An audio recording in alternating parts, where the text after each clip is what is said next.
Vamos dar então início ao estudo da palavra, ao estudo bíblico. Desde já uma boa noite àqueles irmãos que nos seguem via net. Um abraço muito forte a todos. Sabemos que há muitos que nos têm acompanhado ao longo deste tempo e não têm perdido nenhum estudo, e eu dou graças a Deus por isso, pela sua fidelidade também.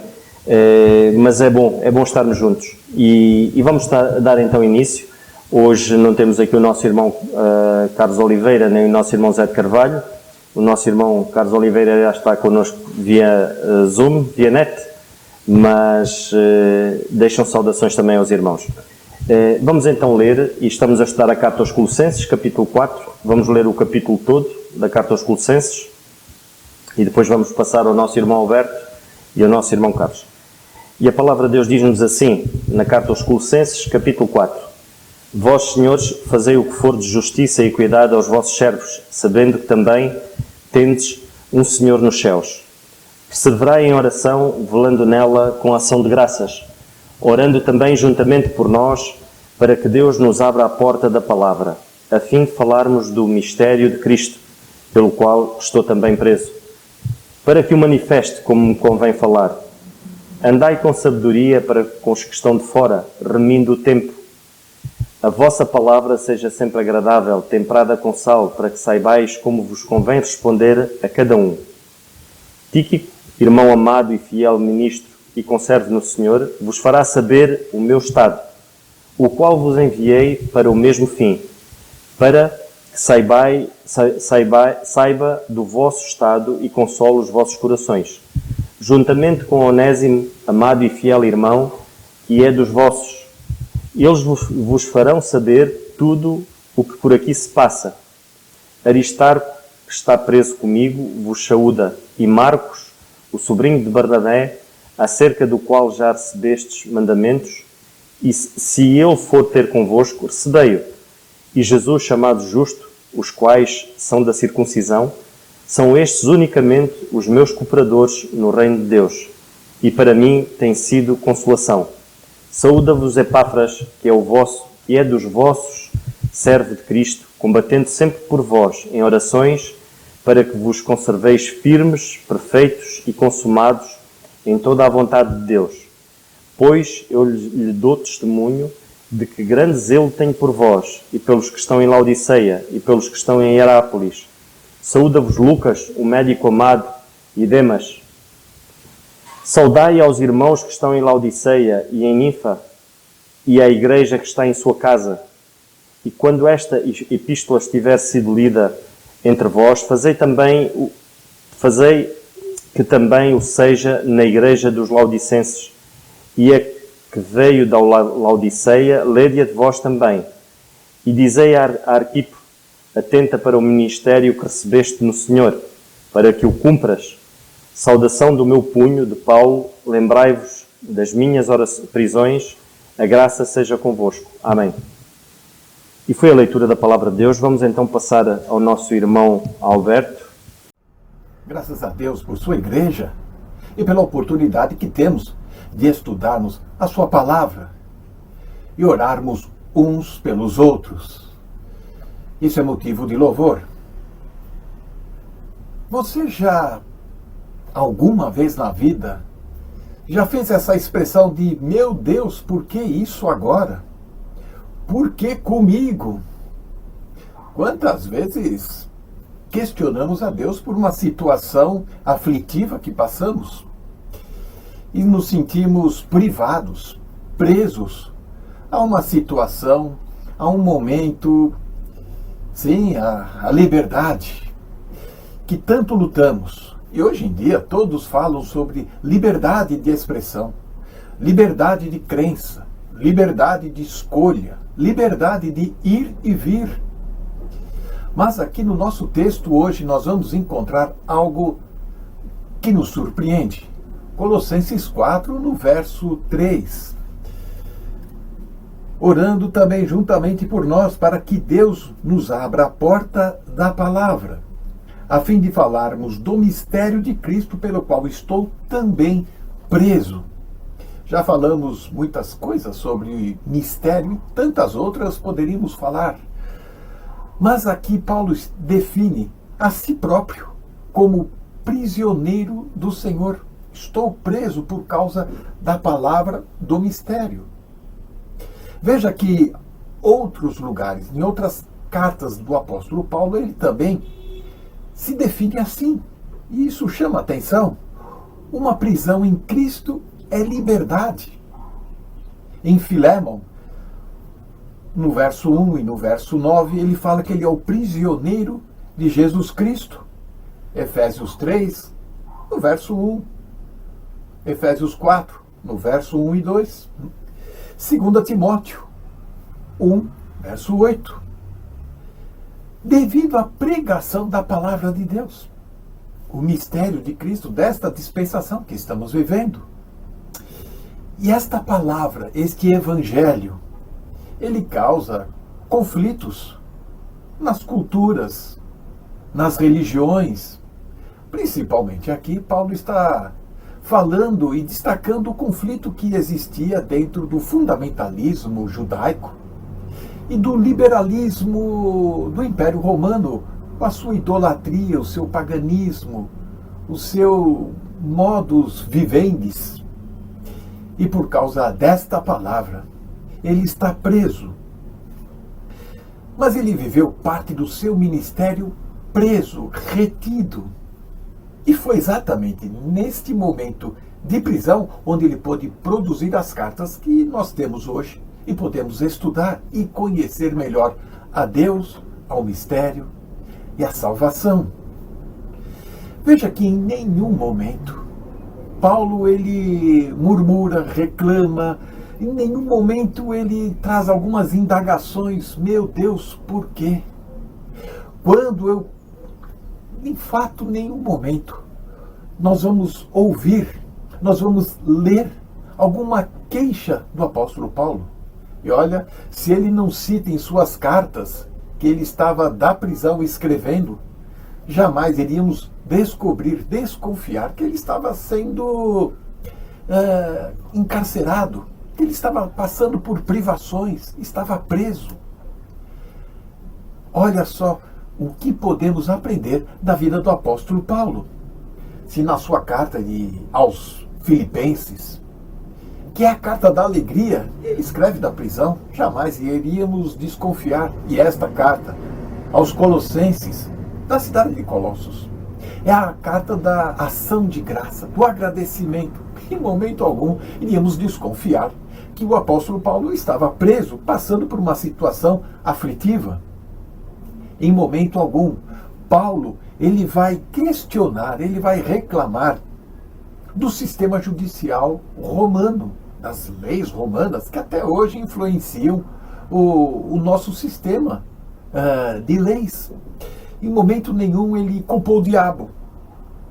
E muitos crentes, quando estão em situações adversas, culpam o diabo. Ah, o diabo fez isso. Isso é culpa do diabo, por isso que eu estou nessa situação. O Senhor era o motivo dele estar na prisão. E não era o Império Romano, não era a polícia romana, mas o Senhor. O seu relacionamento, a compreensão que o apóstolo Paulo tinha do seu relacionamento com o Senhor e servo, era muito claro. Ele sabia exatamente que Cristo era Senhor de sua vida. E as outras autoridades eram sombras da realidade maior, que era o senhorio de Cristo na vida dele. E, infelizmente, muitas pessoas têm vivido vidas em conflito permanente com a vontade de Deus. O apóstolo Paulo conhecia e sabia exatamente qual era a vontade de Deus para a sua vida. Não é que as pessoas não conhecem a vontade de Deus para as suas vidas. A questão séria é que as pessoas resistem à vontade de Deus. As pessoas não querem aceitar a vontade de Deus para as suas vidas, não querem se render ao Senhor através das Escrituras.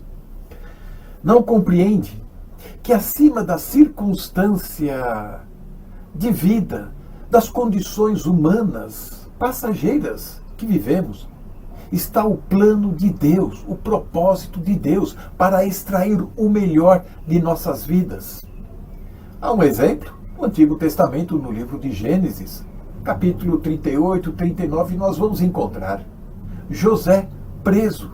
E depois o Senhor o elevou o segundo mais importante do Egito, depois de Faraó. Os propósitos de Deus não podem ser esquecidos. A vontade de Deus precisa ser conhecida.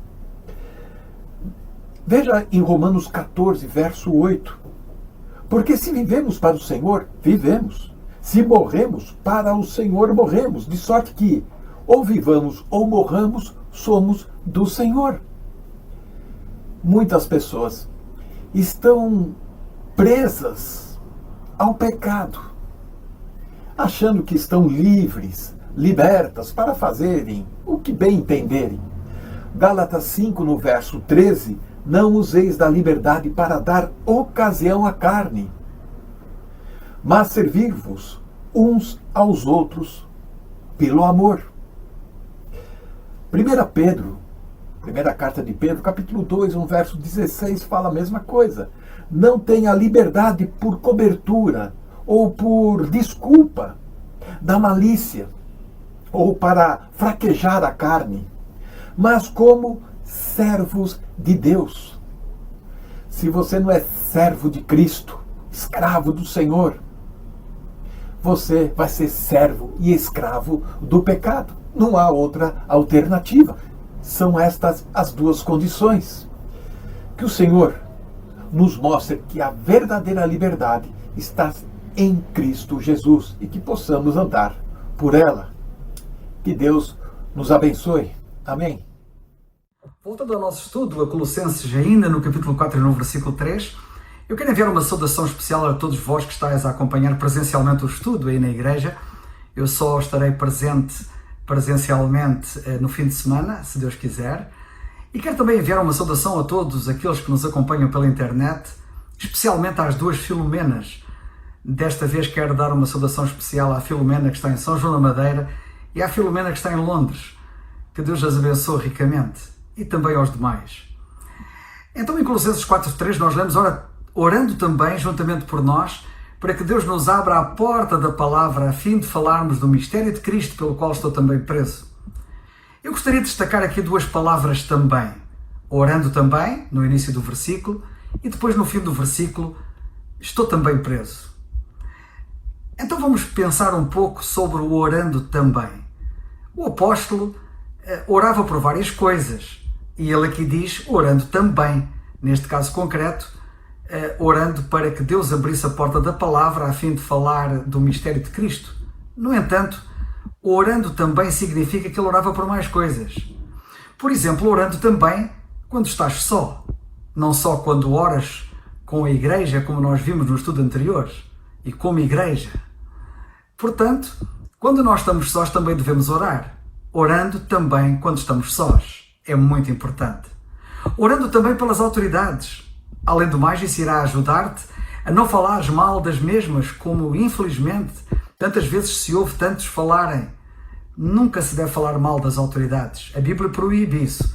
Sejam elas boas, sejam elas más, estejam elas certas, estejam elas erradas. Orando também, portanto, pelas autoridades. Orando também por casos impossíveis. Nunca desistas nas tuas orações, pois realmente, para Deus, não há casos impossíveis.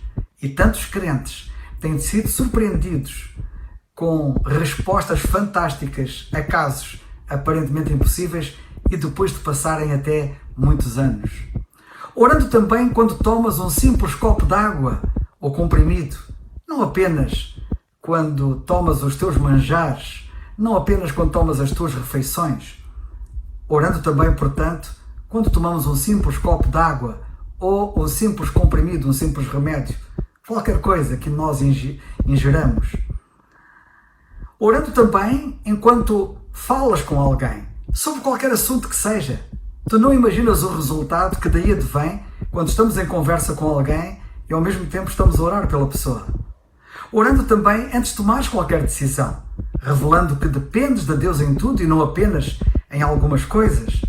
é muito importante, porque por vezes, quando já temos uma ideia formada para decidir qualquer coisa, devemos sempre sujeitar isso à decisão final de Deus. Orando também pelos teus inimigos, não apenas pelos teus familiares e pelos teus amigos. Ora também pelos teus inimigos. Orando também por aqueles por quem ninguém ora. Não há ninguém que não precise que se ore por ele ou por ela. E há tantos, aparentemente esquecidos, pelos quais ninguém ora. Oremos por aqueles por quem ninguém ora. Orando também quando não tens vontade de orar. Porventura, quando mais deves orar? Portanto, ora também quando não tens vontade de orar. Que Deus nos ajude. E muito mais poderia ser dito a este respeito sobre o também da oração. Que o Espírito de Deus te fale e te mostre aquilo que eu não sou capaz de fazer. Estou também preso, diz ele, na parte final do versículo. O que está ele mais? Estou também preso. Se ele diz que está também preso, é porque ele está mais qualquer coisa. Não é apenas preso. Ele diz que está também preso. Mas ele está também outras coisas. O que é que ele está nas outras coisas? Sim, Paulo não diz apenas que estava preso. Ele diz que estava mais coisas. Por exemplo, ele diz que estava também certo. Podes dizer que estás certo? Ele deu 5 vezes nos seus escritos. E 5 fala de graça. Só mesmo pela graça de Deus podemos dizer que estamos certos. Mas podemos e devemos dizer que estamos certos. E se porventura o não fazemos, ou não somos capazes de o fazer, é porque algo está mal em nós e estamos deficitários. Tu dizes que estás certo? Ele disse, estou certo no Senhor Jesus, Romanos 14:14. Certo estou, Romanos 15:14. Estou certo, Romanos 8:38. Estou certo, segunda carta a Timóteo 1:5. Estou certo, segunda a Timóteo capítulo 1 e versículo 12. É impressionante como por 5 vezes o apóstolo diz, estou certo. Eu espero que tu também possas adquirir uma firmeza tal espiritualmente que também possas dizer, estou certo. Mas ele disse estar mais coisas que também nós devemos dizer estar. Ele disse, por exemplo, estou zeloso, segundo aos Coríntios 11:2. Como a obra de Deus está carenciada de crentes zelosos, com verdadeiro zelo pelas coisas de Deus e zelo pelas almas. Ele também disse, estou pronto, segundo aos Coríntios 12:14. Como a obra de Deus está carenciada de crentes voluntariosos. A obra de Deus não se faz por imposição ou por obrigação, mas por disponibilização. Isaías 6:8 diz, e aqui apetece-me recordar, ouvi a voz do Senhor que dizia, a quem enviarei e quem há de ir por nós? Então disse eu, eis-me aqui, envia-me a mim, disse Isaías. Temos aqui verdadeiro voluntarismo e um bom exemplo de como de facto nós devemos estar prontos para realizar a vontade de Deus. Ele disse também, estou cheio, disse-o na segunda carta aos Coríntios capítulo 7 versículo 4 e disse, cheio estou em Filipenses no capítulo 4 versículo 18. Cheio do Espírito, cheio da plenitude de Deus.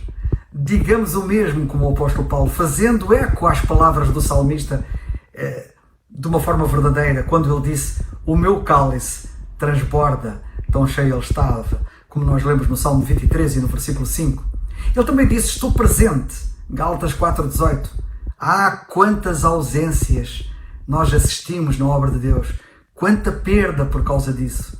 Estejamos também nós presentes, e não só presentes nos cultos, mas muito mais, presentes na vida dos outros, presentes nas necessidades dos outros, presentes nas potencialidades, presentes nas oportunidades, presentes em tudo e em todos. Que Deus nos ajude. Ele disse também que estava mais coisas. Ele disse, estou instruído, Filipenses 4:12. Instruamo-nos também nós de tal modo que possamos dizer o mesmo, que não sejamos achados ignorantes em coisa alguma. Como diz Paulo aos Coríntios, sejamos instruídos na palavra. E como ele diz aos Tessalonicenses, instruídos por Deus. Que sejamos tão instruídos, que sejamos depois instrutores, como ele próprio disse que deveríamos ser, como ele disse, para que possa também instruir os outros. E nos termos em que ele o faz, diz ele, instruindo com mansidão. Como ele disse aos Filipenses, instruídos em todas as coisas. E como ele disse a Timóteo, perfeitamente instruído. Oh, que seja esta a nossa porção e não queiramos menos do que isto. Ele disse mais, estou feito ministro. E disse-o 2 vezes. Disse aos Colossenses 1:23 e depois no versículo 25.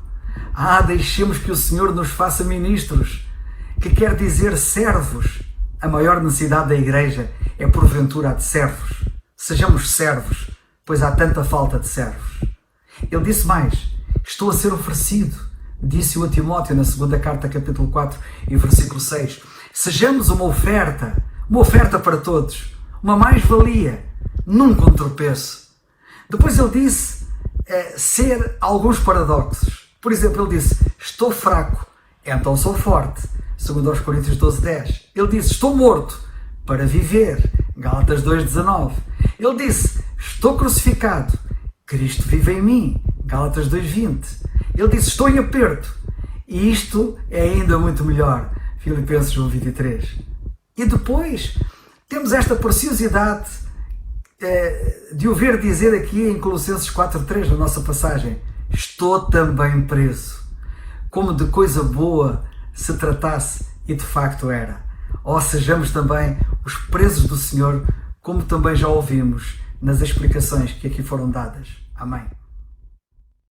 Graças a Deus por aquilo que já ouvimos da Palavra de Deus e principalmente deste versículo do capítulo 4, versículo 3, e que ainda tem tanto para explorar. Mas eu já apelei a semana passada para o versículo 4 e queria voltar a falar um pouco acerca deste mesmo versículo, mas não perdendo o foco daquilo que já ouvimos, e não quero me desviar muito, porque no fundo este versículo 4 é uma continuidade, ou seja, o apóstolo Paulo aqui diz para que as orações também destes irmãos também o beneficiassem, para que o manifeste como me convém falar, ou seja, ele pedia as mesmas orações para que aqueles irmãos orassem por ele, para que ele tivesse a sabedoria de como convinha que ele falasse.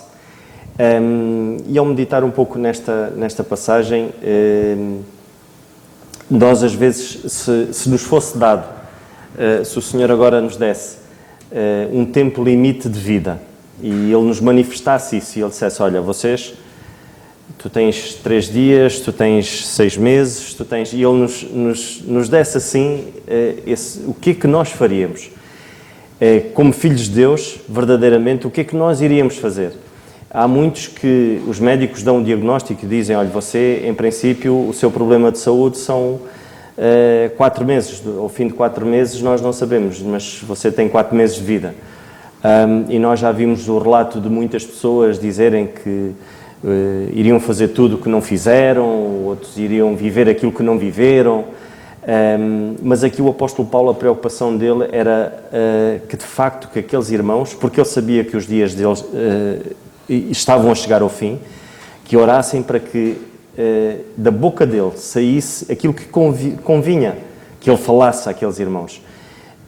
E acho que connosco deveria de ser assim também, porque há uma urgência enorme de nós sabermos remir o tempo, tanto é que o apóstolo Paulo aqui logo neste capítulo a seguir, no versículo a seguir, ele diz isso, que de facto aqueles que deveriam andar em sabedoria para com os que estão de fora, remindo o tempo.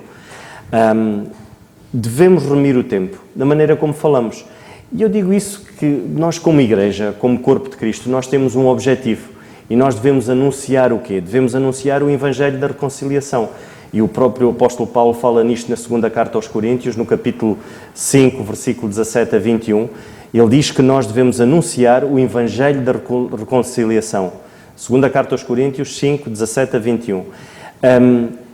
Nós às vezes perdemos demasiado tempo em discussões vagas com descrentes, onde começamos a discutir de facto a origem do mundo e como é que o mundo foi criado e eles dizem que isto surgiu de uma explosão e a gente diz que não, que foi Deus que estabeleceu as coisas e que fez todas as coisas. Está tudo bem, tudo certo. Mas é isso que vai levar a essa alma à salvação, é nós discutirmos Quem nasceu primeiro foi a galinha ou foi o ovo? Então convém saber remir o tempo, convém-nos falar aquilo que é certo. E o apóstolo Paulo diz aqui na carta aos Coríntios, a igreja em Coríntio, que era uma igreja que estava completamente contaminada, lá está, por pela cultura na época. Só para nós termos uma ideia, eles próprios, naquela altura, as religiões pagãs, eles exerciam dentro dos próprios cultos deles, daquelas religiões pagãs, práticas sexuais nos próprios cultos aos deuses deles. E nós vemos aqui a igreja em Coríntio, que era uma mistura de muita gente, muitas almas convertidas, mas vinham com vícios dentro do seu próprio corpo ali. E o apóstolo Paulo, ele diz, olha, convém, é urgente nós anunciarmos o Evangelho da reconciliação, porque é isso que leva à salvação. Nós às vezes perdemos tempo com os nossos familiares a discutir assuntos que não nos levam a lado nenhum, só nos levam muitas das vezes até a quem está a ouvir e que ainda não tem o Senhor na sua vida, a pôr um escudo. E tudo aquilo que nós depois possamos dizer depois disso, depois de uma conversa que não nos leva a lado nenhum, porque não nos convinha dizer isso, não nos convinha estar a discutir o sexo dos anjos, quando nós temos que anunciar o Evangelho. O amor do Senhor Jesus Cristo a essas almas. E essa é a nossa prioridade como igreja, e isto de facto convém que seja falado. Agora, claro que depois disso nós temos um ministério enorme. Nós temos um ministério dentro do nosso próprio lar, temos um ministério dentro da igreja, temos um ministério no trabalho e, de facto, o que é que convém dizer? Há muitos pais que não dizem aos filhos, eu amo-te. Convém dizer aos nossos filhos que nós os amamos, que nós os queremos. Convém dizer aos nossos filhos que nós estamos ali para aquilo que eles precisarem. Não é isso que o Senhor faz connosco? Ele diz que nos ama constantemente na sua palavra. Ele diz que está ali quando nós precisamos. Não há nada que nos vai poder separar do amor do Senhor. Não há altura, não há profundidade, não há criatura alguma. E convém-nos ouvir isto. Então, no ministério que temos dentro dos nossos próprios lares, convém dizer isto aos nossos filhos. Convém eles sentirem protegidos pelas nossas próprias palavras. Eu uma vez ouvi alguém dizer, eu não preciso dizer à minha esposa que a amo, porque ela sabe. Convém que eu diga à minha esposa que a amo. Convém que a esposa diga ao esposo que a ama. Não é assim que o Senhor Jesus Cristo faz com a Igreja, não é assim que a Igreja revela de facto esse amor e essa submissão ao Senhor Jesus Cristo.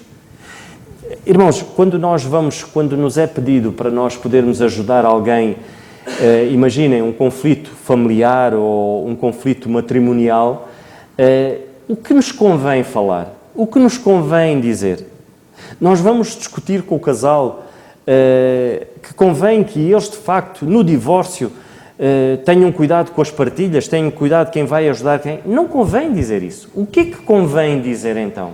Convém dizer aquilo que o Senhor estabeleceu para o casamento, que é, de facto, o esposo amar a esposa como Cristo ama a Igreja e a esposa estar submissa ao esposo como estará submissa ao Senhor.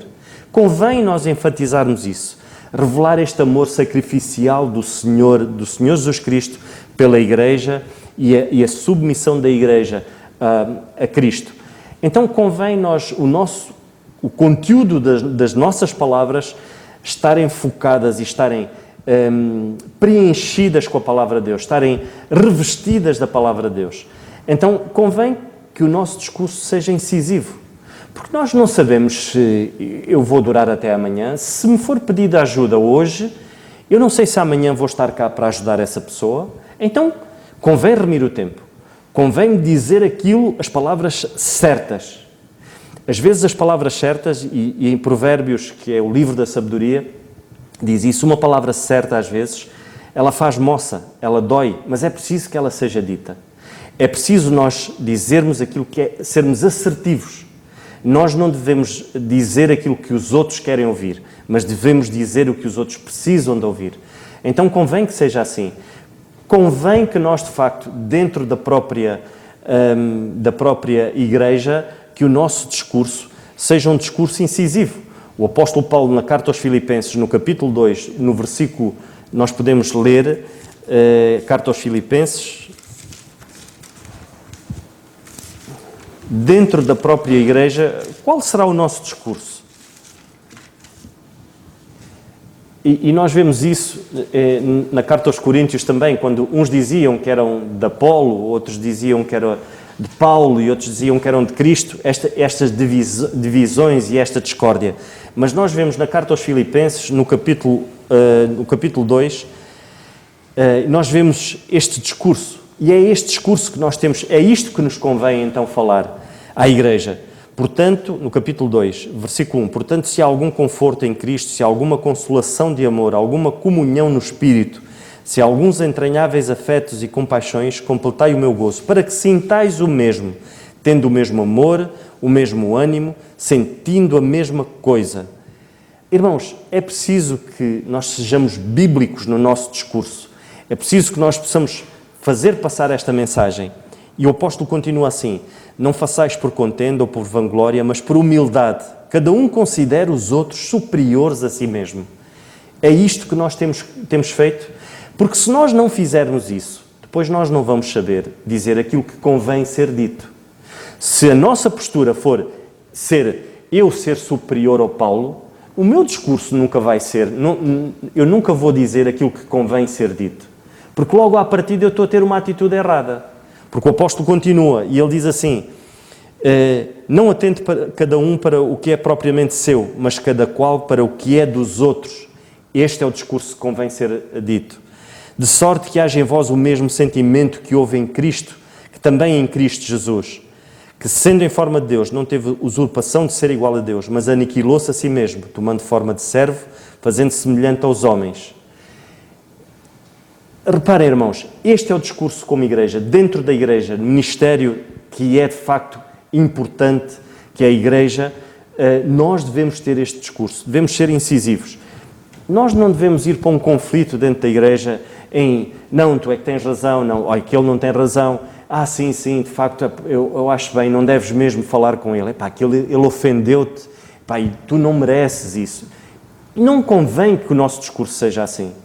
E nós vemos aqui que possamos considerar os outros superiores a nós mesmos. Se existe alguém que tem que sofrer o agravo, que sofra eu o agravo. Este é o discurso que convém ser dito, porque temos que remir o tempo, irmãos. Se nós não remirmos o tempo, pode ser tarde.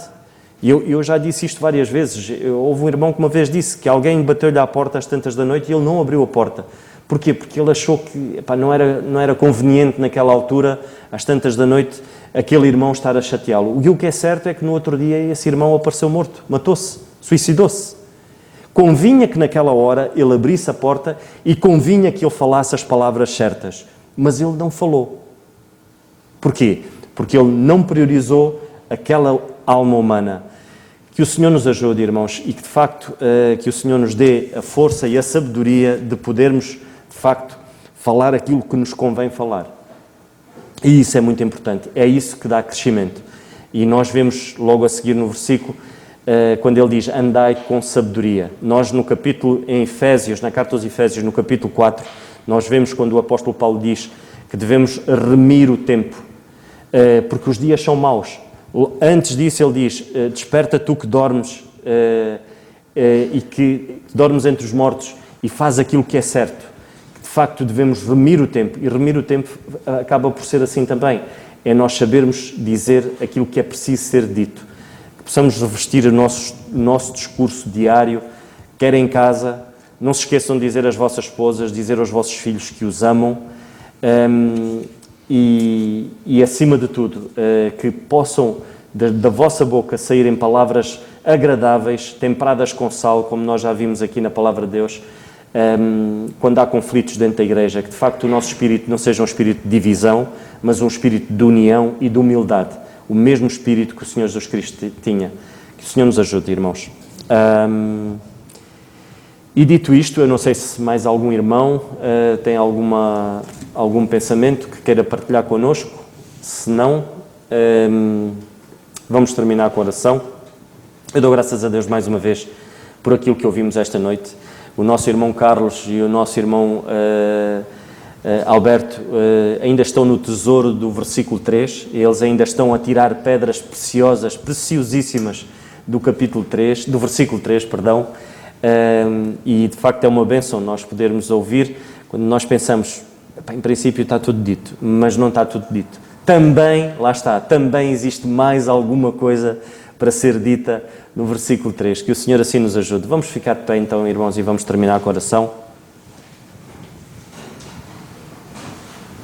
Senhor nosso bendito e amado Pai, nós queremos Te dar graças mais uma vez, Senhor, porque de facto é maravilhoso quando nós vemos que os recursos que Tu nos deste, Senhor, são inesgotáveis, Pai. Quando nós olhamos para a Tua palavra, Senhor, e nós vemos que de facto uma palavra só vai nos fazer levar, Senhor, para um mundo de bênçãos, Senhor, para de facto a armadura, Senhor, estar mais fortalecida, Senhor, que é com a Tua palavra, Pai. Nós Te agradecemos mais uma vez pelo estudo, Te agradecemos também por aquilo que pusemos aos Teus pés, Senhor, e Tu nos dizes para nós descansarmos, para nós depositarmos em Ti toda a nossa ansiedade, Senhor. Como é bom nós ouvirmos isso de Ti, Pai, e que tamanha bênção é quando Tu próprio, Senhor, perante miseráveis, Senhor, que nós somos, tão insignificantes perante a Tua criação, e Tu zelas por cada um de nós, Senhor, e Tu queres saber de facto o que nos vai na nossa alma, dizendo para pormos aos Teus pés toda a nossa ansiedade. Toda, não é só algumas coisas, mas são todas. Obrigado por isso, Senhor, obrigado pelas Tuas promessas, Senhor, obrigado por aquilo que Tu ainda nos vais dar, por aquilo que já nos deste, por aquilo que nos estás a dar, Senhor, e neste momento é de podermos estar aqui e ouvir a Tua palavra. Te damos graças, Senhor, Te pedindo por cada filho Teu aqui, pelas suas angústias, lá está, Senhor, pelas ansiedades, Senhor, mas também Te queremos agradecer pelas vitórias que Tu tens dado ao Teu povo e à Tua Igreja, Senhor. Te damos graças, pois, por estes momentos, Te rogando pelo resto da semana, Senhor, que nos possas conduzir em bem. É o que nós Te pedimos e é o nosso desejo, no nome do Teu Filho, nosso Senhor Jesus Cristo. Amém.